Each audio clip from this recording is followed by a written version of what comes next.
So good morning, everyone. This is the second in our series of virtual panel discussions through the 1970 Riot Observance Committee.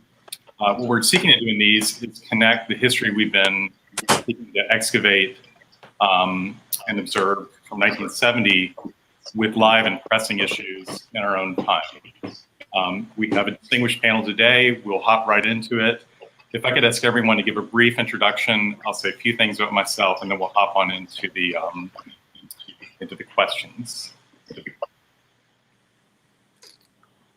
Oh, I'll start, John. Good morning, everybody. It's good to see the panel. Good morning. And all of those who are watching near and far, thank you for tuning in. My name is Corey Rogers. I am a native of Augusta, Georgia. And I'll mention this next fact because of who's joining the panel. I'm a 1992 graduate of Davidson Fine Arts Magnet School. So that puts me in very good company with several of our panelists. They came before me, so they were my mentors. I've been the staff historian of the Laney Museum for 16 years, and I enjoy studying, dissecting, looking at Augusta history, and putting it in the perspective of the national narrative. Thanks, Corey. Well, good morning. I am Beulah Nash-Teachey, Dr. Nash-Teachey. I have been labeled a transplant for Augusta, meaning that I am not from Augusta. I arrived in Augusta by way of the military station at Fort Gordon in 2005 and 6. I was the Inspector General for the Southeast region. Had no intention of staying in Augusta, did not want the assignment. But as you know, being a loyal and a team player, I decided to accept the assignment. Coming to Augusta was much different from other assignments because of the assignment, but most of all because of the weather. As I am from Milwaukee, Wisconsin, and when you think about being in Augusta in January, February, I don't have to worry about shoveling snow, wearing boots. So I decided to stay. And being a part of a team from my background that believe in cultivating young people to work in a very positive way. As a nurse, that is my forte, and that has been my livelihood. I believe in champion patients to do the right thing and always advocate for themselves, regardless of who it is. So I took that to my civilian sector, work with the young people and champion the same cause that we have to learn how to speak up for ourselves. I have been very active in many organizations, and sometimes doesn't matter where you came from as much as it matters where you are. So currently, I serve as the president of NAN, National Action Network, where Reverend Shoplin is our national president. The group here in the CSRA covers Richmond County, Burke County, Evans, and Grovetown. So we work to lobby for education, voter registration, high school graduates to continue education, and most of all, we want them to realize to vote for issues that are going to impact themselves. So with that, I'm looking forward to sharing the little information that I've been able to acquire with our audience. Great. Thank you, Dr. Nash-Teachey. Well, good morning, go ahead, Solomon. All right, thank you. My name is Solomon Welch. To Corey's point earlier, I am a graduate of Davidson Fine Arts, class of 91. So I was a year before him. I am, while not an Augusta native, I did go to school here, moved away. I'm originally from Philadelphia, and then moved back with my family a few years ago. I am by profession in management for a wireless service provider, but I'm also a poet and author and writer on my own. And one of the things that has always interested me is not only local history, but the history of Black people in America, which I do try to filter through my personal lens when it comes to writing. So I am very much looking forward to our discussion today and being able to add my understanding and gain some additional understanding through that. Great. Thanks, Solomon. Great. Well, good morning. My name is Bobby Donaldson. I'm a professor of history at the University of South Carolina, where I direct the Center for Civil Rights History and Research. I'm also a native of Augusta, very proud product of the community. I attended the W.S. Hornsby Elementary School in East Augusta, but below East Boundary. And I'm a 1989 graduate of Davidson Fine Arts School. I attended Davidson and was on the corner of Telfair and 11th Street, which is now an empty lot. So talk about removing of history. We could talk a lot about that as it relates to Davidson. So I'm very proud to be here today. Great. Thank you, Dr. Donaldson. So my name is John Hayes. I am Associate Professor of History here at Augusta University. I'm an Atlanta native. I've been in Augusta for 9 years now. And with Corey, I'm on the 1970 Augusta Riot Observance Committee that's behind this work. We'll hop right into it with some of our questions.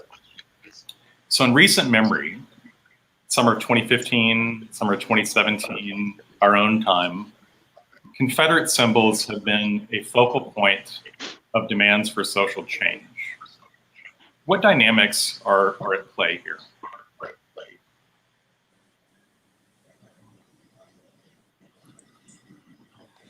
I didn't hear the last part. What dynamics are at play here when the Confederate Monument has been a focal point for demands for social change? What dynamics are at play here? Well, John, I'll just open this up by saying that over the past 4 years or so, I found it pretty interesting that there's been so much focus on many of the Confederate memorials and monuments in a variety of places around the country. Of course, Charlottesville sort of brought some heat down on, it brought a presence to what was happening in respect to the monuments. But I think that every once in a while, history eventually catches up to us. And this is a conversation about Confederate memorials that we probably should have had a long time ago. So this has been a reckoning. This has been coming. And I think that often the perfect storm lends itself to these conversations being had. The current occupant of the White House has sort of amped up people's, idea of how we memorialize certain things in American history. And his equivocating on Charlottesville, obviously coming out in more recent times in favor of Confederate flags and things like that, has really set in motion politicians, activists, historians, finally taking a look at these memorials in its totality and saying that enough is enough. We can have the conversation about slavery at some point, but I think for most of us, the issue has always been most of these individuals broke their oath to the Constitution and became traitors to their own country. And therefore, this conversation that should have been had 20, 30, 40 years ago, we are now having now. So I think this is just sort of the time of reckoning. And those pieces are all sort of, coming together. I was watching a video that Bobby did down in Charleston. I believe it was a couple years ago. Bobby, you can correct me if I'm wrong with the timeline. And one of your panelists mentioned that the John C. Calhoun, I think it was the John C. Calhoun statue, or there was something in South Carolina, and the panelists felt that it would never come down. He was just adamant about it. But Corey, let me pick that up for a moment. Sure thing, Bobby. So I don't know what Solomon and Corey studied at Davidson, but my performing art was theater. And the gentleman on the stage with me was a state senator who was very active in putting forward a law called the Heritage Act that restricts the removal of historic structures, particularly those that related to Confederacy. And so I asked him, I said, Senator, I said, will the John C. Calhoun statue ever come down? And he said, never. And I said, would you mind repeating that again? Never. And sitting near him was a man named Nelson Rivers, who had for years been fighting on behalf of the NAACP to remove the Confederate flag and the John C. Calhoun statue. And so Nelson Rivers, who was from Charleston, said, Senator, I grew up living the land of never. Never this, never that, and one day that flag will come down. Well, Corey is right. There had always been a push for the flag to come down. There's always been a push for the John C. Calhoun statue to come down. But the brutal murder of George Floyd compelled most Americans who had ignored that conversation, who were on the sidelines of that debate, to now pay attention, to now confront not simply the past, but to confront who we are. What symbols, what thoughts, what ideas do we value? Do we underscore? And so now across the country, in nearly every sector of our country, there is a diverse group of people who are now questioning not simply who were we 150 years ago, but who are we now? And so Corey's right. The moment now is pregnant that more people are now critiquing the nation. They're critiquing our leadership. So on one level, the President of the United States defends the Confederate Monument and defends the Confederate flag on the principle of the First Amendment of the Constitution. This is the same president who sends out armed troops against citizens in front of the White House who are peacefully exercising their rights as citizens, exercising their First Amendment rights. And so we are now, it's far more obvious to us, not only the promises of democracy, but the hypocrisy of democracy in this country. And so there's an intense debate, and the Confederate monuments and statues are just one component of this debate. And if I could just jump back in, I know that Solomon and Dr. Nash would really love to jump in, but just to follow up with Bobby's assessment, you know, at first glance, you may think that, or let me just say this, maybe a month ago, you may think sort of the wheels of change turn rather slow normally. But if you look within the past month, Mississippi takes the Confederate battle emblem out of their flag. To expand this narrative a little further, this past Monday, Washington Redskins retires their logo for the first time. So there is change in the air. There is change in the air. And I think the time is now right for those historians to put the Confederate memorials and other memorials of question into its proper context, and for activists to continue to push the narrative forward. Those two forces coming together, historians and activists, change is on the horizon. Change is on the horizon. And if I may, I'm sorry, go ahead, Doctor. No, go ahead. Go ahead. Okay, I was actually just going to say, kind of the follow up, and to move it in a slightly different direction, because Corey made the point that of activism and historians working together to kind of facilitate this change. And I think a lot of the pushback that I saw from people who were against the removal of these statues and monuments, their platform was such that you're removing history.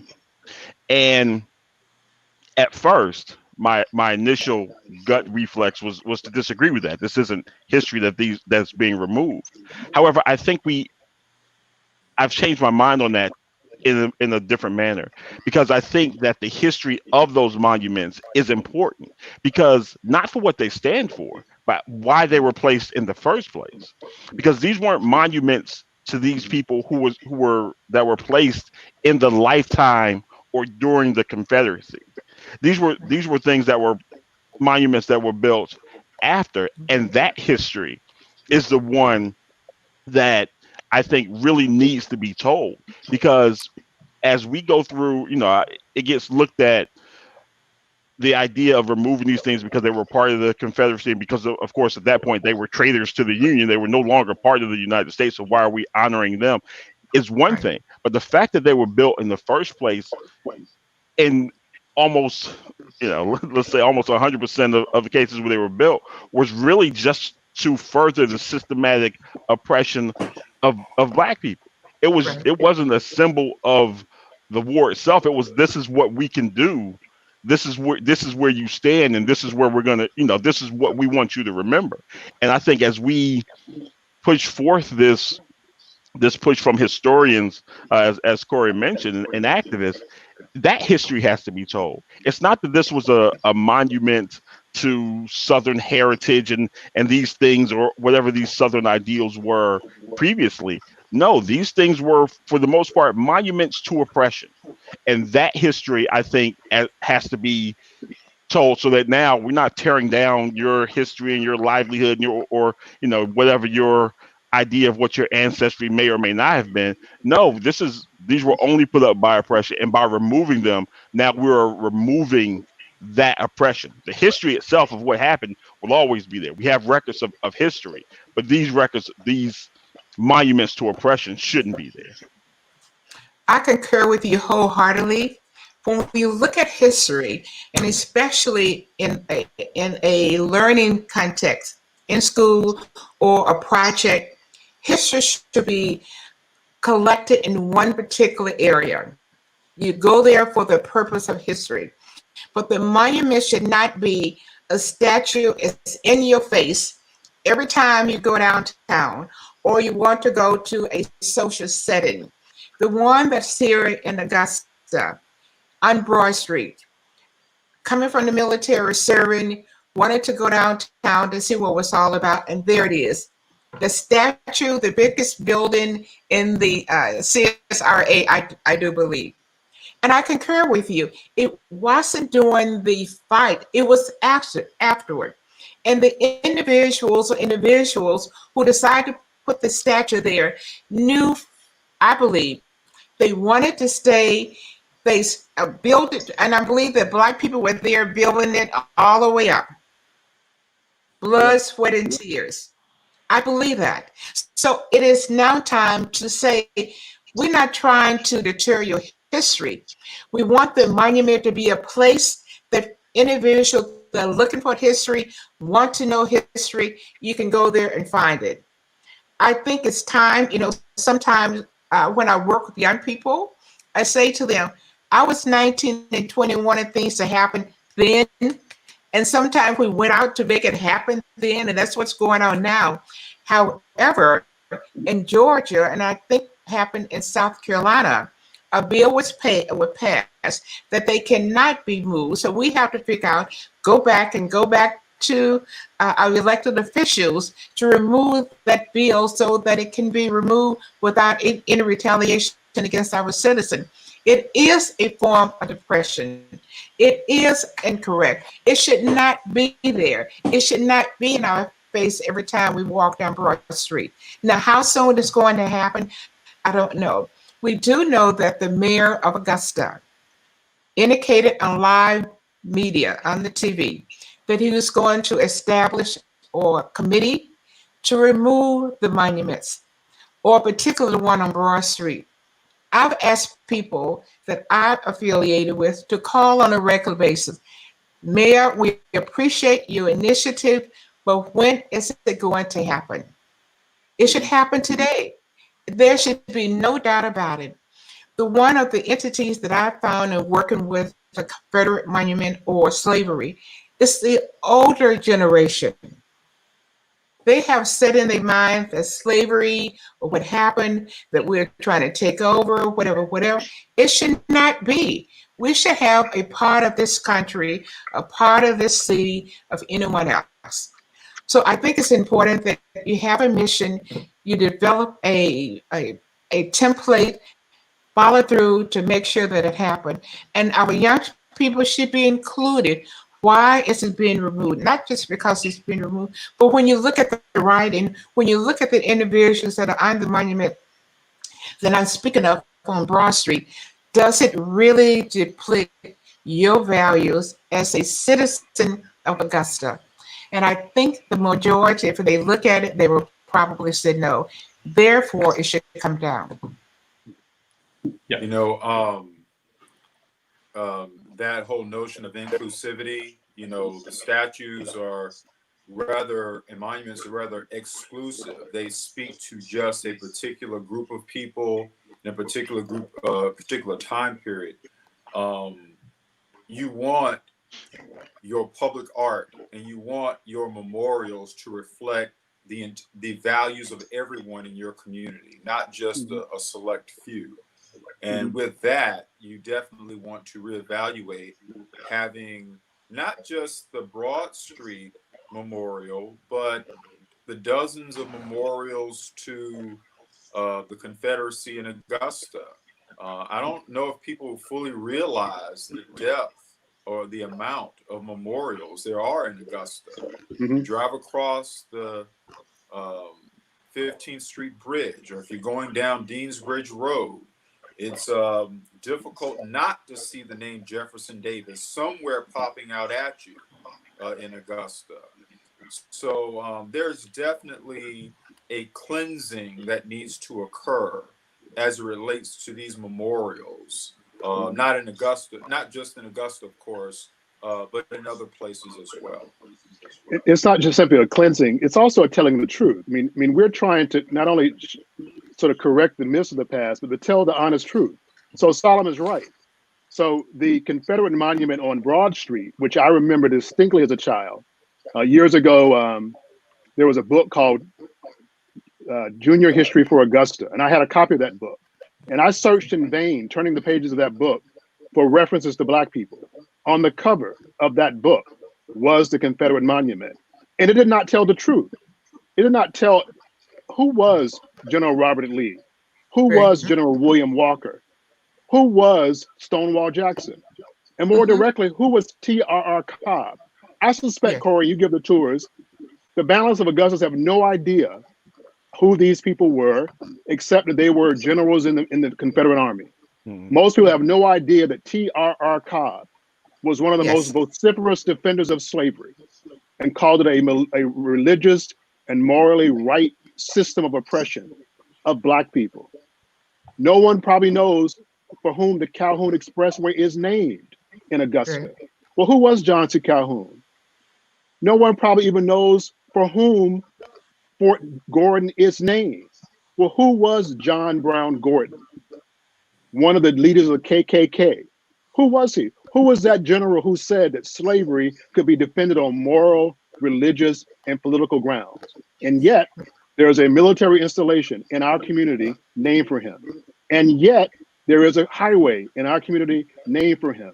And we are not teaching the history of who these people are. We're teaching the myths of who they are. You know, Bobby, to follow up with that, John, I see you trying to get in. I just wanted to kind of interject something quickly to Bobby's point. I was talking with some of my students about 2 years ago in reference to the Civil War. John, I think you've heard the story before. And I threw out the name Nathan Bedford Forrest. And one of my students from Florida ran track for Paine College, was like, wow, Mr. Rogers, I went to Nathan Bedford Forrest High School. And he was just shocked when he found out the atrocities that Nathan Bedford Forrest committed during the Civil War, how he carried on those atrocities after the Civil War, how he terrorized African-American men trying to exercise their 15th Amendment right. So Bobby is spot on. Solomon is spot on. Dr. Nash is spot on. These stories, this history needs to be told in depth. We need to know why there were almost three inflection points in the 20th century. After Plessy v. Ferguson, right after 330,000 Black soldiers returned from World War I, and during the implementation of civil rights legislation, when you saw many of these names and monuments start to be created. We need to tell that story in depth. Let me pivot. Go ahead. Okay. My summation, when I think about history and I look at a picture, and certainly the Confederate monuments, the individual who actually did the structure, the building, the template for it to be built, what were they thinking about? What impression that they want to leave? Was it a positive one for Georgia or the South? Was it one that we want them to know we will never forget what happened between the Union and the Confederate? They broke away. They maintained the identity, or tried to. And then we have the audacity to want to come into a community and to remove it. Yes, we do. We have to. It should be done. And Cora, I think you mentioned we should have had this conversation 30 years ago. I don't know if people were willing or still are to face it and decide that it's time to make a change.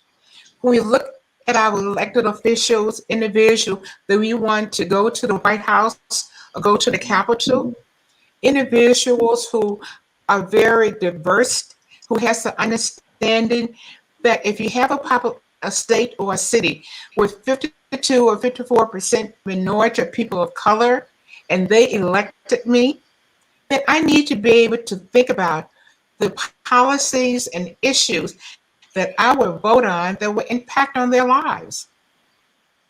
Until that happens, then we will still have this polarization of all, not people being working together. It is just mind-boggling when I see the young people protesting, carrying flags or indicators that this must stop. Black lives matter. All lives matter. Move your knee off of my neck. I need to breathe. We have to decide where we're going to go. And I think our younger generation, if they take on ownership of making our communities, our cities, our state, our country more diverse in a unified manner, I think the change will come. And I can remember reading a book many years ago that indicated it's going to take 1,000 years for it to change. I thought 1,000 years, I don't know about that. But we know that change comes about very, very slow. And it starts within us. We have to look in the mirror. What have I done? What can I do? Yeah, let me pivot to a related but different question. This will get us into the sort of second part of the title of this, sort of a two-part question. These are all connected issues. We'll certainly come back to monuments and memorials, but I want to move to the question of symbolic action. So Tommy Smith and John Carlos raising a Black Power fist during the singing of the Star Spangled Banner at the 1968 Olympics. Very famous photograph of that. Colin Kaepernick kneeling during the anthem in the 2016-2017 NFL season. Can you unpack these symbolic actions and their basis in a tradition of Black dissent?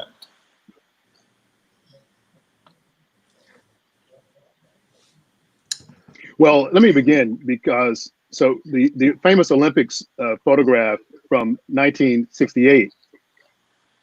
Let's contextualize that for a moment.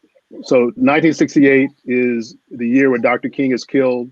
There are uprisings across the country in protest, not only to his assassination, but the conditions in urban spaces around the country that reflect some of the very same issues we're talking about today.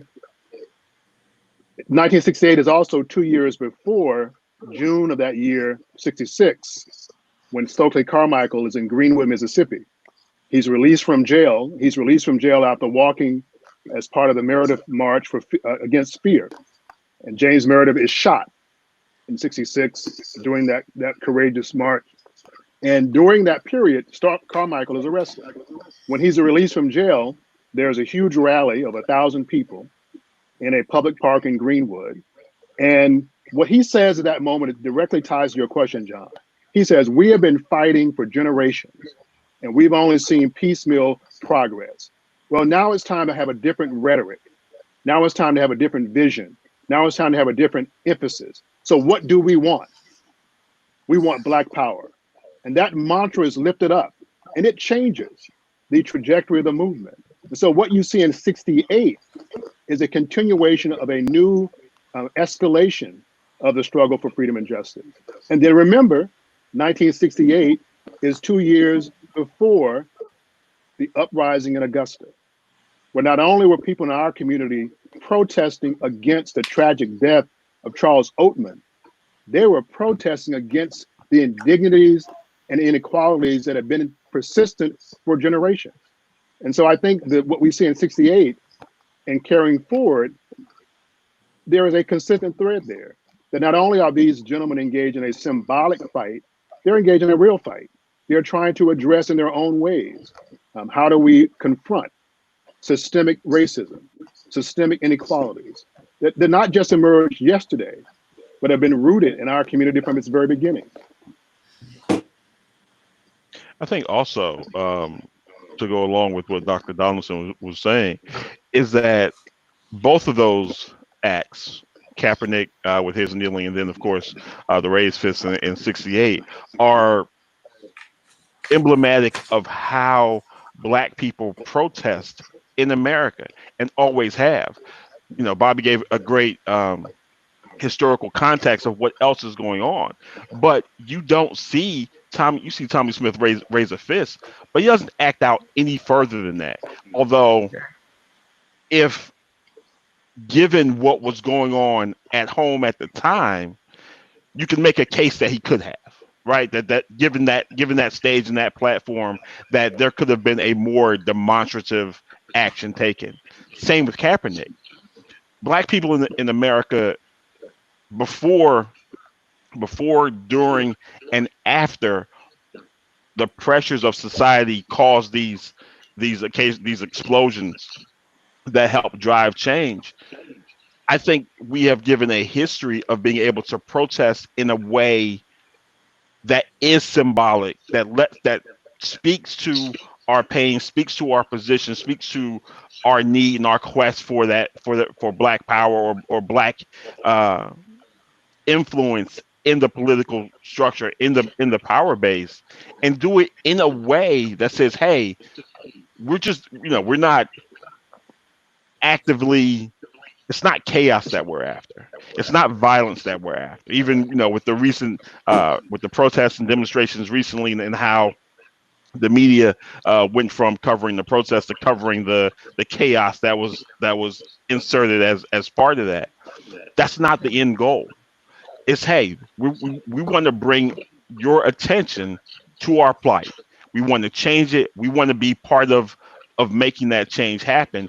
But we're going to let you know, hey, this is what's going on, and it's been done systematically with the way. And I think you could add even Dr. King's nonviolent movement and just the basis of that, and with as well as the sit-ins.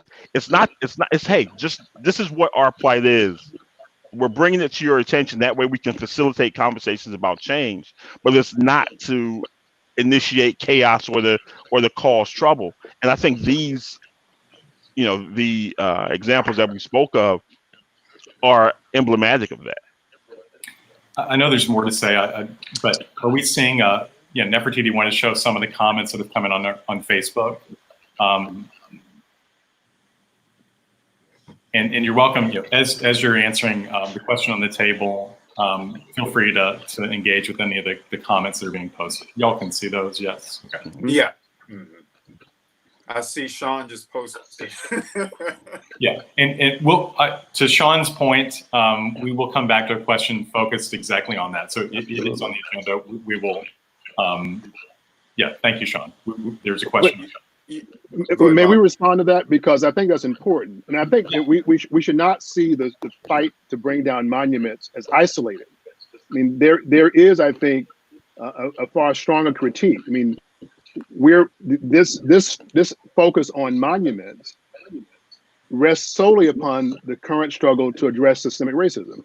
And people see it as a component of it. And I think true, likewise, this is not the first time that our African Americans have addressed historic monuments, historic symbols of oppression. And it has been a consistent pattern over generations. And we've seen tremendous progress as a result. But I think that I forgot the person's name who just mentioned that. We were right. So when monuments come down, that's where the real work begins.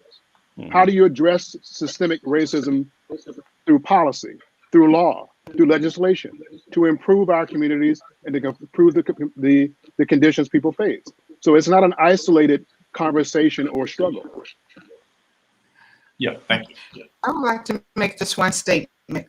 When we look at how we go from one movement to another, I remember James Brown, who wrote the song, I'm Black and I'm Proud, many years ago, that seems to resonate in the Black community.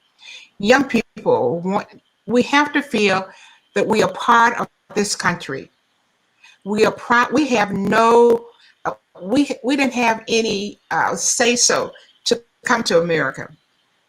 We did not elect to be slaves, but we're here. We have fought. We have been in every entity of this civilization to make America what it is. So we should be a part of it. James Brown, I'm Black and I'm proud. When you see young people raising their fists, what does that mean? As you mentioned, during the Olympics, when we look at Kaepernick with this kneeling, is that wrong? I would say no. We all have a right as an individual to protest to injustice. But once we get through protesting, what is the next step? What can we do? And I heard a few young people say, during my generation, we had Dr. King as the leader. He went forward. He decided to try to help move up by steps. But now young people said, we don't need one person. We can do it independently. We have pockets of Black Lives Matter. We have a pockets of All Lives Matter. And we have another pocket of people just not actually following any type of concept as to where we want to go. Both issues, I think, are important. But I've always believed in order for you to excel, to go forward, you need a plan.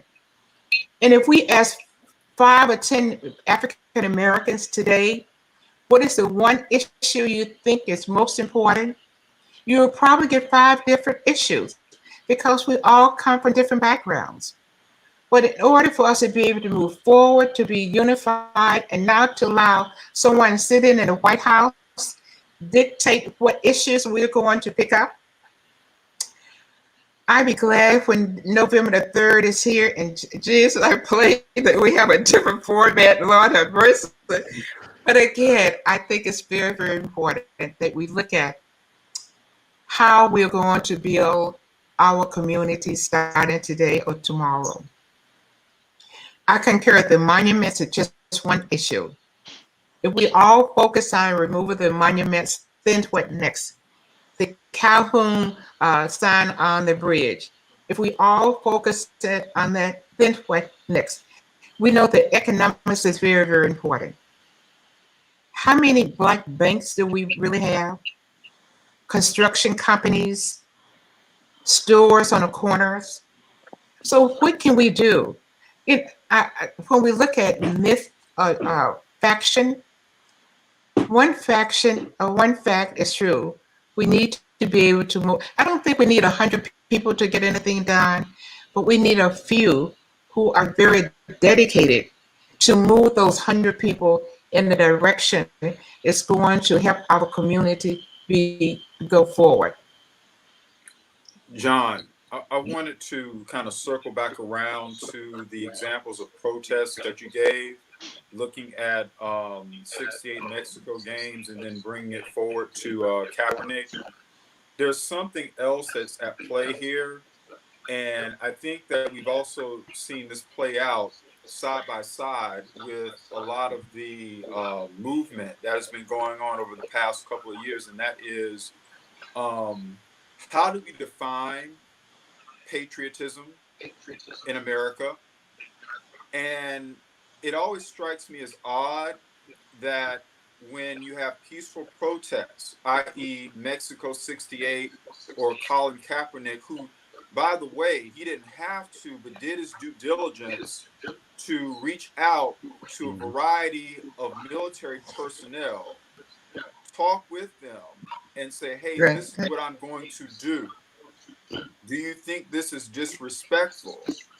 But you hear this sort of this strand that runs through American society that what they're doing is disrespecting the flag, disrespecting our troops. I would argue that their protest is probably the most patriotic thing that you can do. That type of protest has been the cornerstone of American democracy since the very beginning. Boston Tea Party, other types of protests that have gone on before that. It sort of burns me up, John, and we've had this discussion, that it's one thing to label a lot of this protest unpatriotic, but then to sort of mischaracterize who has done what in the service of this country, and therefore you shouldn't be able to do that. You shouldn't be able to kneel because my grandfather fought on the beaches of Okinawa. You shouldn't be able to kneel because my grandfather stormed the beaches of Normandy. Well, what Drew Brees and others tend to leave out of their conversation is that African Americans had to fight fascism and racism at the same time. If anyone can protest, it's black folk. We've earned it. We've earned it. We go and fight, as Stephen Ambrose says. The United States fought fascism. The champions of democracy fought fascism with a segregated army. And yet we fought. Right. But we came back with a different attitude, which eventually led to the movements of the 40s, 50s, and 60s. But it just sort of, it bothers me at times when certain Americans try to corner the market on patriotism. Absolutely. And what is being patriotic. Yeah. Right. To me, these symbols of silent protest are as patriotic as anything else, John. And again, I mean, those very people, Corey, they only have a narrow view of history, and it's also continuing this whole myth. One example I use to underscore this that brings us close to Augusta, about individuals who have fought and died for this country, and who are yet still denied the basic rights as citizens. A perfect historical example is on February the 12th, 1946. A young man is discharged from World War II. He gets on a bus in uniform. He is discharged from a place called Camp Gordon in Augusta. He boards a bus at the Greyhound bus station on what street is that, Corey? Telfair, Green. Yeah, Telfair Street. Telfair. And he travels through Aiken County, and he gets to this community called Batesburg, where he is viciously beaten by a law enforcement officer. His name is Isaac Woodard, a decorated soldier in uniform, beaten and blinded. Here is someone who had just served his country, who is now coming home fighting yet another fight, and loses his eyesight for the rest of his life as a result of that struggle. Well, whose country is this? It's his country as well. And yet he has been denied basic rights as a citizen and as a veteran of this country. And where is the Isaac Woodard Monument? Where is his statue? Why only more recently, as someone from Augusta, we are learning about his story? Because there was a deliberate and intentional effort to erase his name and his contributions from our history. So we're not just talking about monuments. We're talking about a sanitizing of our history that blots out a great deal of who we are.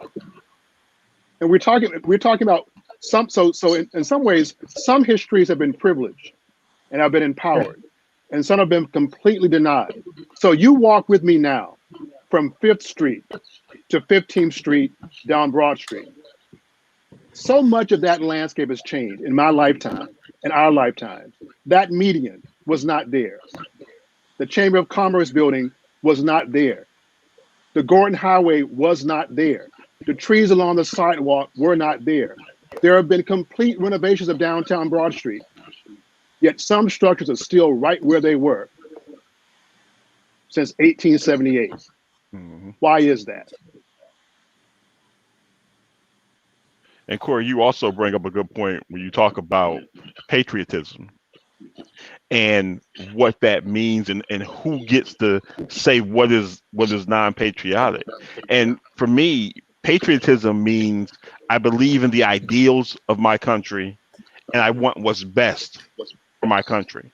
These protests that we've mentioned, whether it was Tommy Smith or Kaepernick, or even the more recent ones locally and nationally, are in the best interest of our country.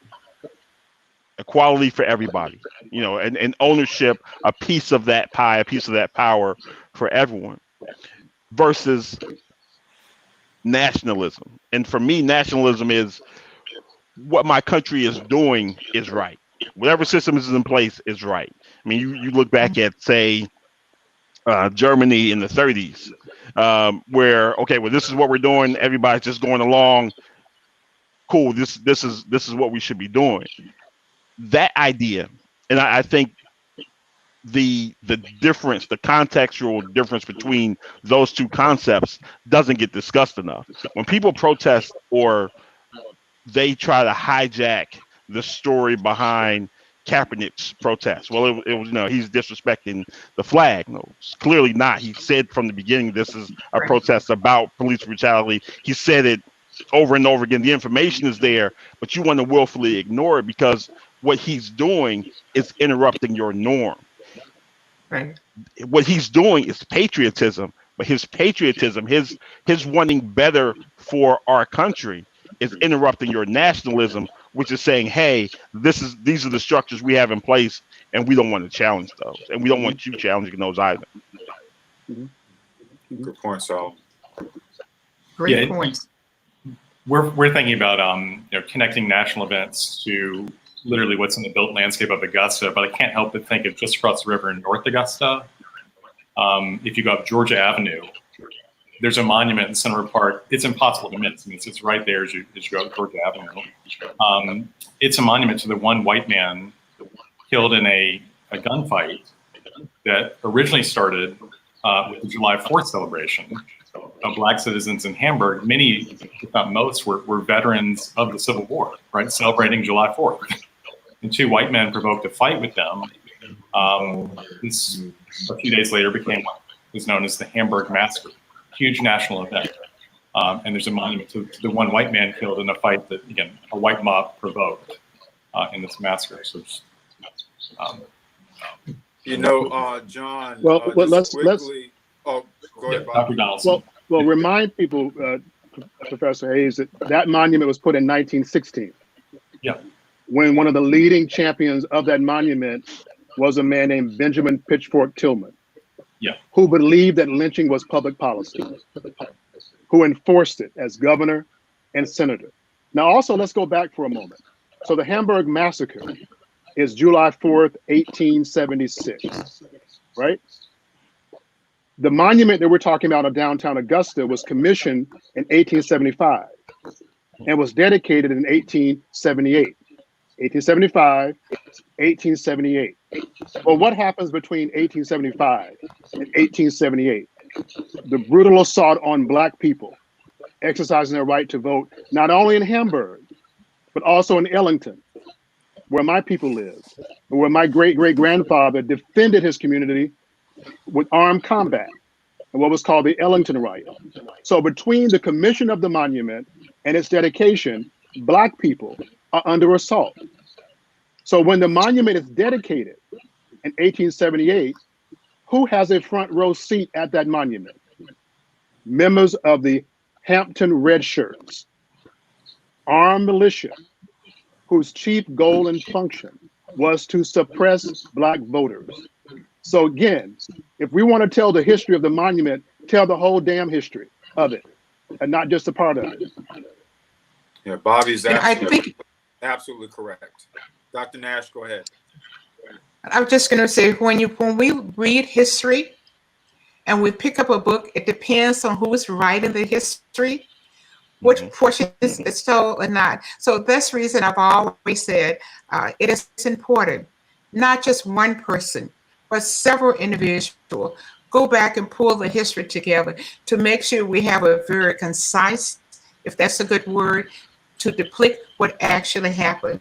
But there aren't, I don't think, enough individuals who would take the time to go and read and write the history and to present it to the community. I didn't know that part about the Red Religion. I knew about the dedication, and it's a great point when you talk about what happened in between. I knew that, but it is very, very important to be able to say, this is what happened, these are the steps, and this is where this monument needs to come down. Well, you know, Dr. Nash, it's funny you should mention that. One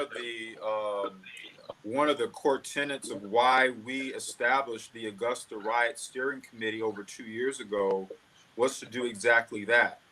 Prior to 2020, there was a specific narrative that was always taught about the Augusta riot.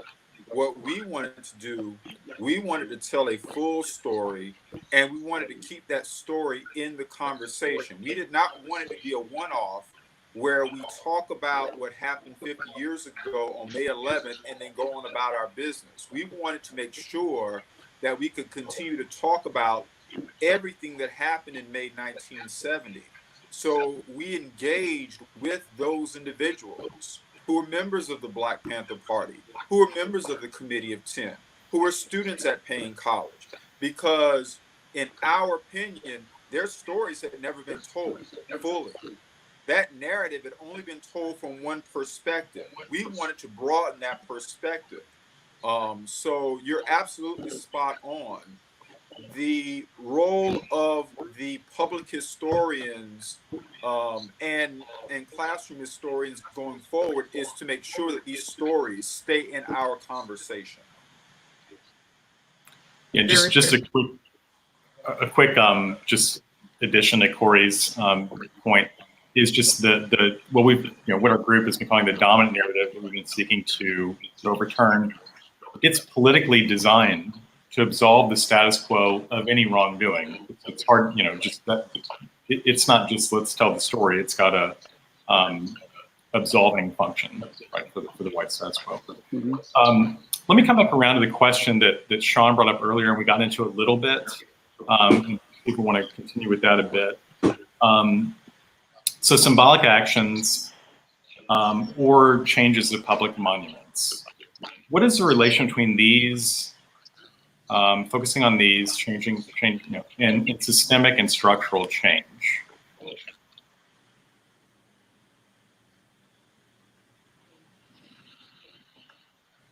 I think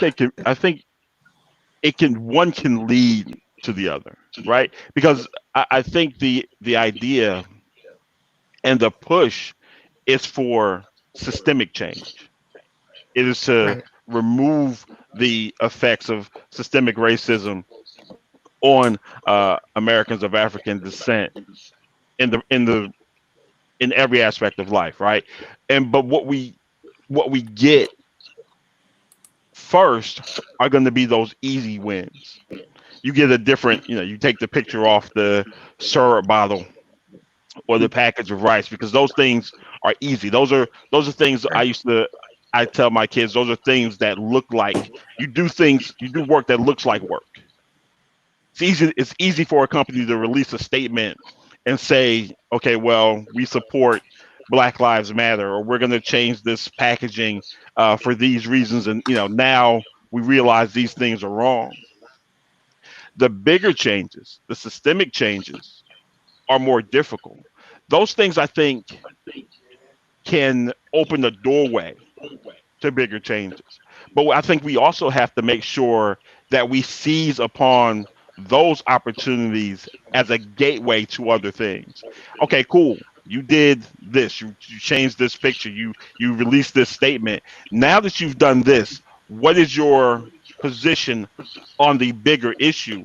And hold these entities, whether it's a corporation or elected officials, accountable for more changes. We can't just allow the things that are the easiest things to see, those symbolic changes, to be the end.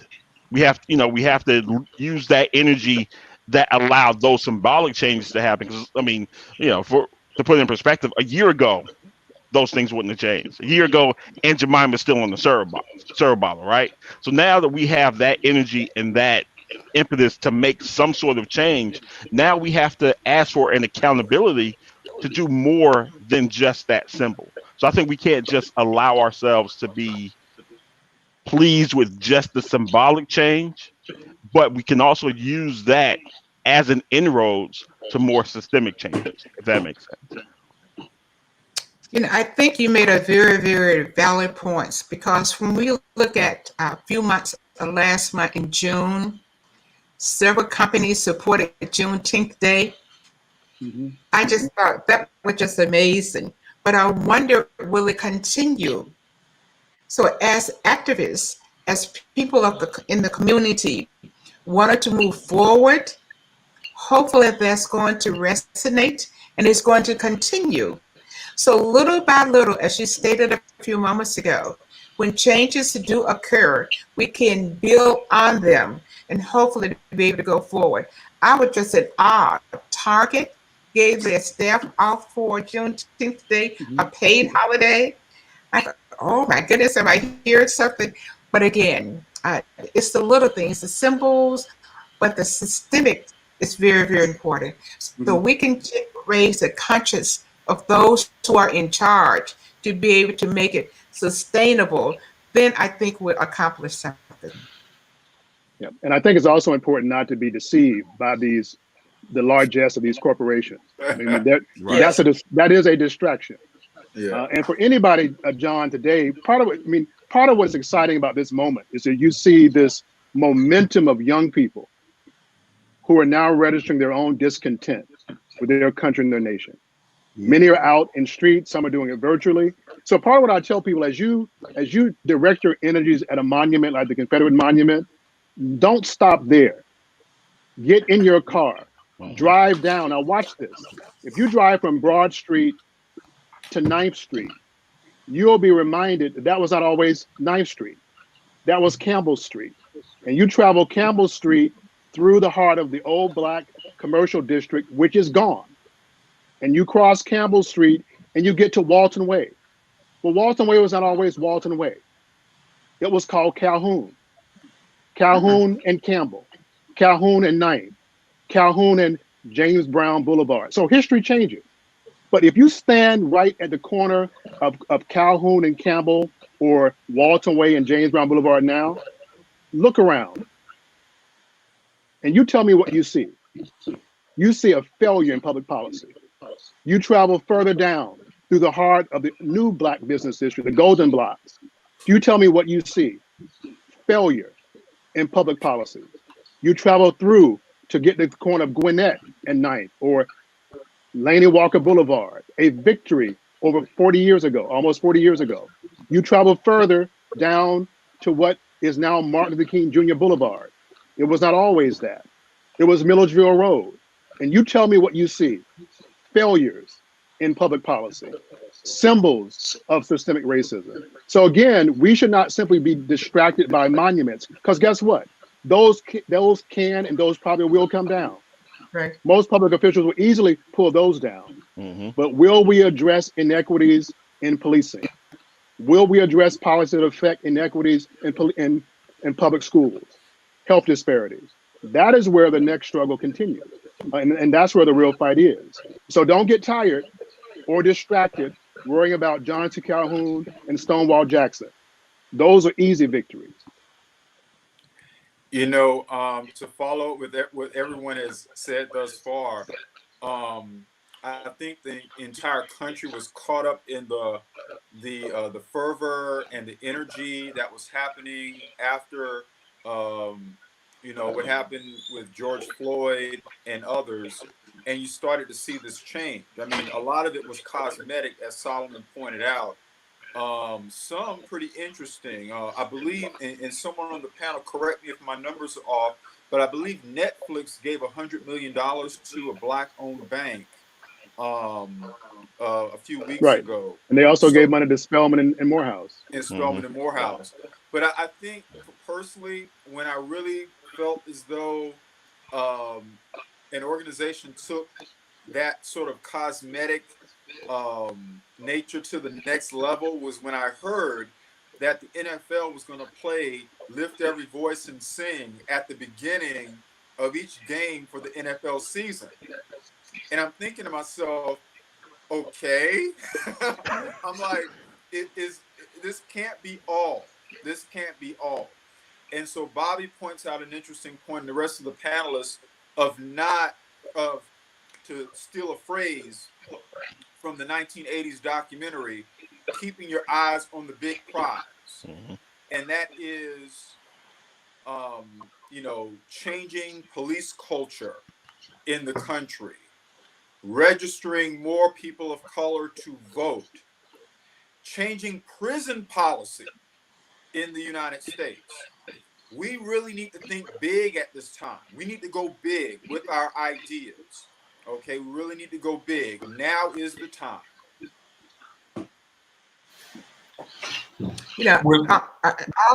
I'm going to make this point that I'll be done. I think on an economic development, I met a young lady about a year ago working 3 jobs, 5 children, trying to make it. One job was $7 an hour, the other was $5.50, and the other was $8 an hour. So why can't it be a mandate that the minimum is no more than $12 to $15 an hour? When you talk about Targets and their people, Netflix, all of the companies, what should the minimum wage be? That's something we need to force, and we can drive home now. I think now that my eyes are open, I need to make sure that my staff will make the very, we know that a loaf of bread is $3 a loaf. Milk is expensive. So when you have a parent working 3 jobs, just trying to take care of her 4 children, who's taking care of the children? What time does she have? So there are multiple concepts that I would like for us and for people to look at. If you have an opportunity to talk with the business owner, one of the Fortune 500, what can you do to help those that are at the bottom? We know that who eats pizza? Who's doing the work? So the money comes from the bottom, but it goes to the top. So what can be done in that respect? I do plan here locally to visit with the manager over at Target to make sure to see what can be done. I'm just one person, but if each one of us in the communities that we live in, or the communities as a whole, would take an initiative to try to make things better, not just at the top, but at the lower.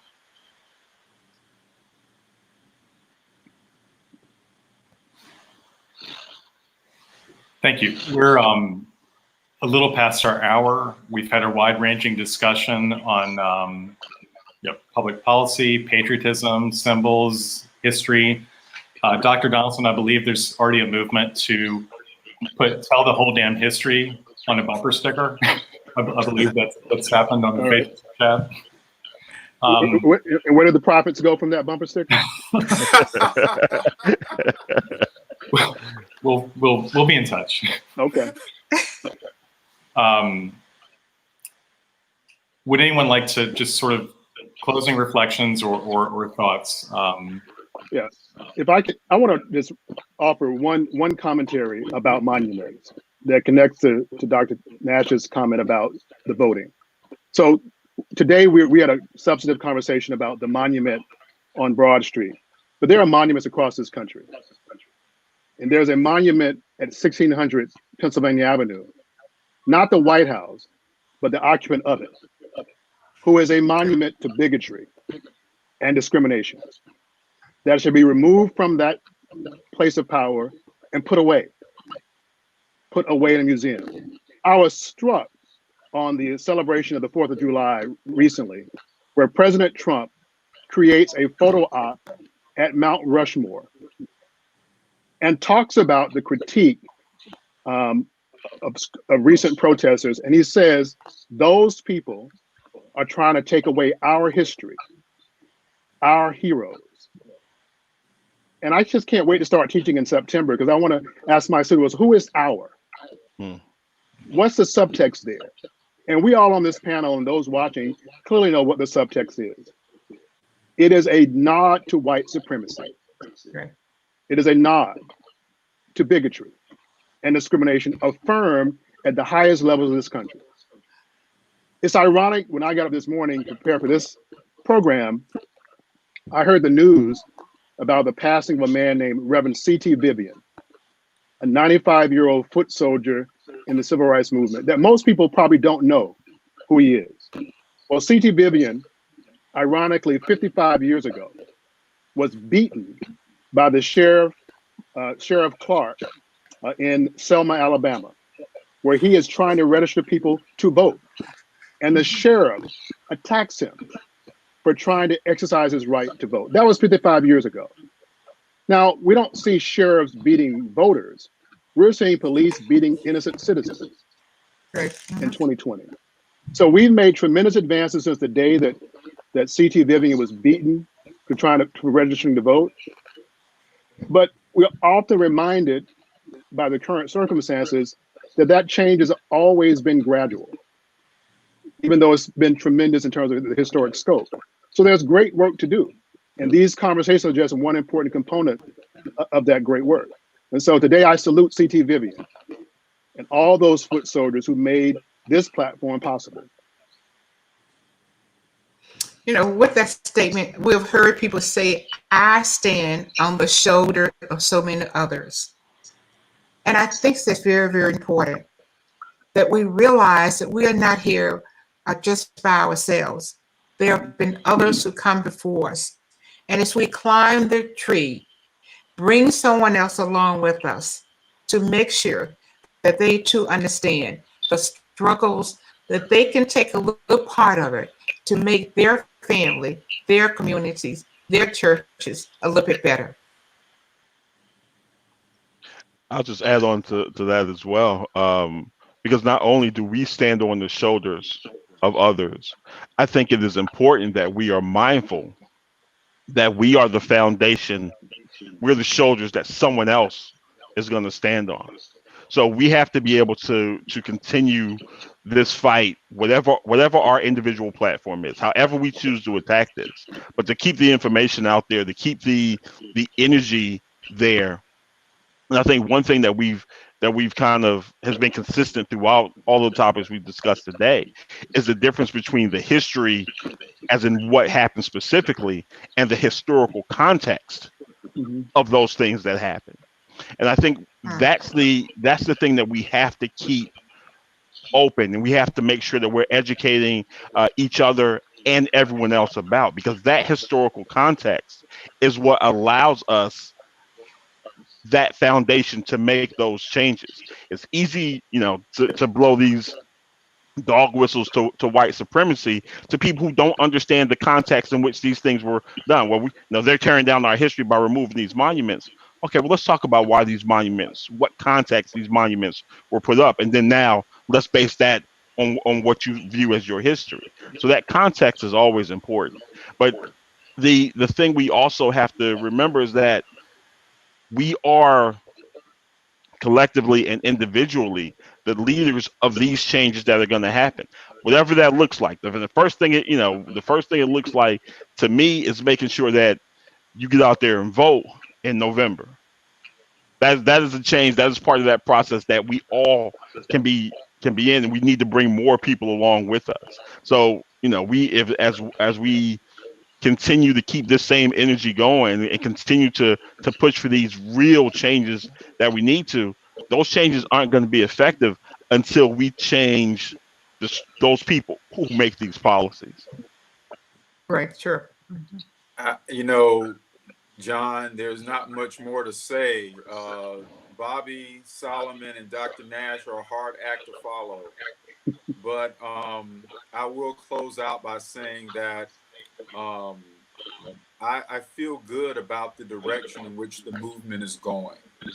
You know, we look back as historians to study the past, but it's so important for us to take those events and put them in the proper context of today and continue to learn from the examples of the past. Not only that, but as we talked about on the panel today, to unpack the history of the past. So much Black history has gone unnoticed, or it has been distorted, or it has been swept under the rug.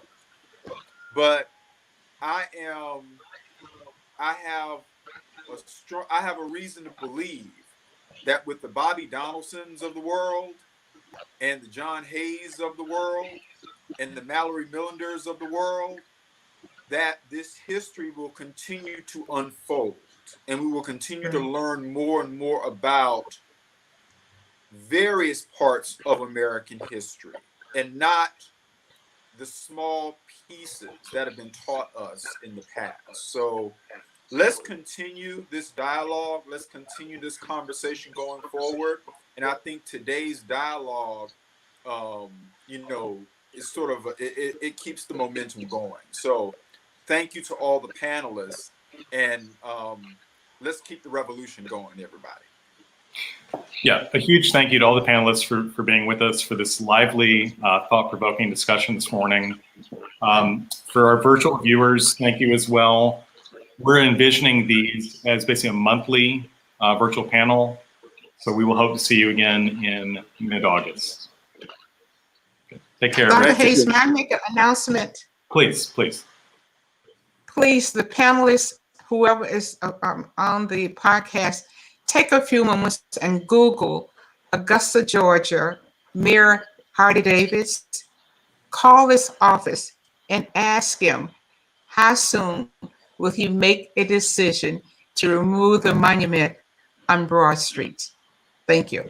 821-1831. You were on the phone with him this morning, Corey. It was actually yesterday. Excellent. Thanks again, everyone. All right, thank you. Thank you. Take care. Thank you. Bye-bye. Have a great weekend.